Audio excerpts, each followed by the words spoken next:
Russia is showing signs of preparing to revise its nuclear doctrine. Since the invasion of Ukraine, Moscow's rhetoric surrounding its nuclear arsenal has become much more aggressive. Now, joining us in TVP World to talk more about this topic is Mr. Mark Toth, national security and foreign policy expert. Hello, sir, and welcome to TVP World. Good evening, Ben. Great to see you. Now, once again, we've seen a revision of the Russian nuclear doctrine. Of course, this is not the first time that nukes are being brought up by Russia. Can you tell us this latest incident, whether or this is another attempt at saber rattling, or are we actually seeing a nuclear escalation? Ben, I think you hit the nail on the head with the way you phrased your question. Really, what we're seeing right now is just more kabuki theater coming out of Moscow. And in this case, obviously, the statements were made in Beijing. Things aren't going well right now for Putin in Ukraine. And he's concerned about his posture in general against the West. He's denuded his forces along NATO-facing frontiers and borders. He's looking at these military setbacks. His conventional army is depleted. And he's trying to change the equation in and around Kharkiv. The U.S. opting to allow Ukraine, alongside its UK and French allies, to use their weapon systems, ATACMS, Scalps, Storm Shadows, to strike into Russia, has changed that equation there. And he's now not so much on the defensive, but he can't get that offensive going. It's stalled. So a lot of what we're seeing is just is messaging from Putin. He's trying to change the equation. He's trying to threaten escalation. But really what he's trying to do, most of all, in my opinion, is mask the losing hand that he currently holds. All right, but the timing also comes after the heels of, recent American transfer of arms to Ukraine. So if we put two and two together, is it, again, another threat to try to make America think twice, or Ukrainian allies think twice, before supplying these weapons, allowing them to hit inside Russia? Yeah, Ben, definitely that's what they want us to do.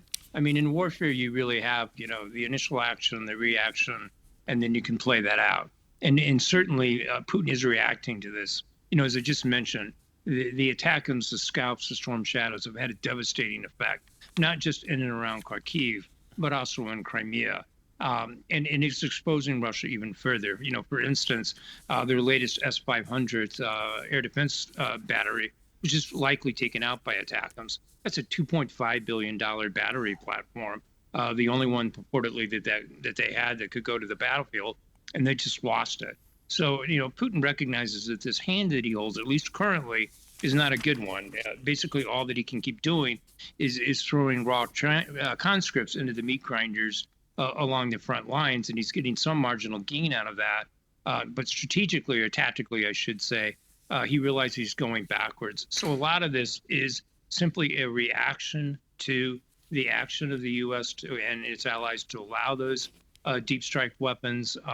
But he doesn't have a lot to put behind it.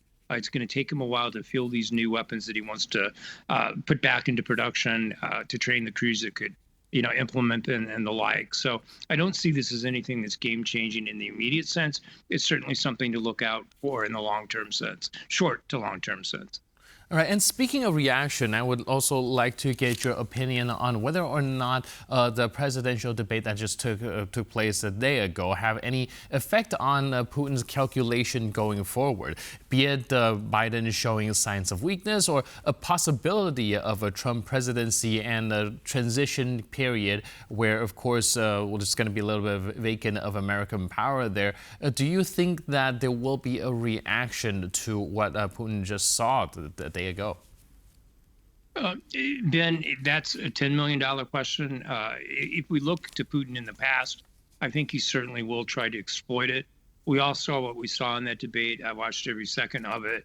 And it certainly was not the kind of messaging, if you're the White House, that you want to be sending to your nation's foes. And I don't mean that to be politically critical of President Biden. I don't play politics. I don't cover politics. I'm not a political expert. I defer to others on that. But purely from a commander-in-chief standpoint, it was disconcerting to see him in that type of state of mind, if you will. So, I think the West certainly has to be prepared for Putin to try to exploit that. How he may do that remains to be seen. He doesn't have a lot of options. to press that case at this point, at least conventionally. But he may try. But whether he can get away with it or not, who knows? I would actually be more concerned, just personally, that China may view that as a green light to potentially move on Taiwan sooner than later, if it perceives that the White House is somehow incapacitated by a limited Biden. Now, in terms of your question about Trump, yes, I heard the same bravado out of Trump that we've heard before, that he could solve all of this in a day. He could solve it before he gets in the White House. Should he win, I don't think that's the reality. So in terms of how Putin reacts to that, he could look at it one of two ways. He's got to accelerate his timeline, get ahead of the curve, because Trump may be more decisive in terms of bringing it into the war, or he may view that Trump is going to be more favorable. It's just not clear yet what position Trump would take, because we don't know yet who his military advisors are. All of that supporting team that he would have that's advising him, it's just not been announced yet. So it's kind of hard to predict with any sense of accuracy what Trump would say. Now, certainly he's politicking, he's saying one thing, but that's a lot of campaign rhetoric, but it remains to be seen what that would look like in an actual administration come January.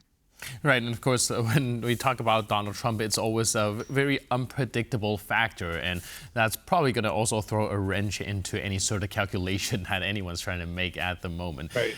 Thank you so much for your input and insight. Really appreciate it. Thanks for being with us on TVP World. Great. Always a pleasure, Benjamin.